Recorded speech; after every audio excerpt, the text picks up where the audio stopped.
ઘણા સમયથી હું જોતો આવ્યો છું કે ભાઈ અમારા ઠાકોર સમાજને આ લોકો ઇગ્નોર કરી રહ્યા છે.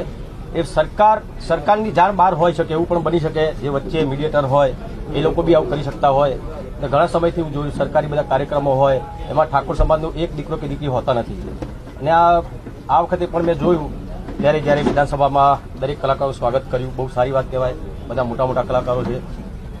ત્યારે મારા બધા ઘણા બધા વડીલોના, મારા ઠાકોર સમાજના બધા ઘણા બધા ચાહકોના ફોન આવ્યા કે વિક્રમભાઈ તમે નથી ગયા?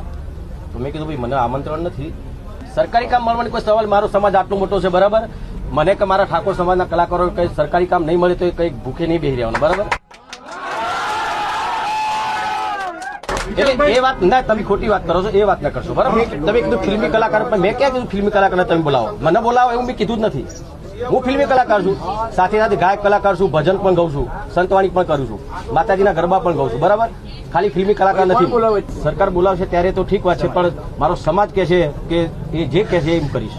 ને ચલો તમે તો મેં કીધું ભાઈ મને એ નથી બોલાવતા તો એમની મરજીની વસ્તુ હશે.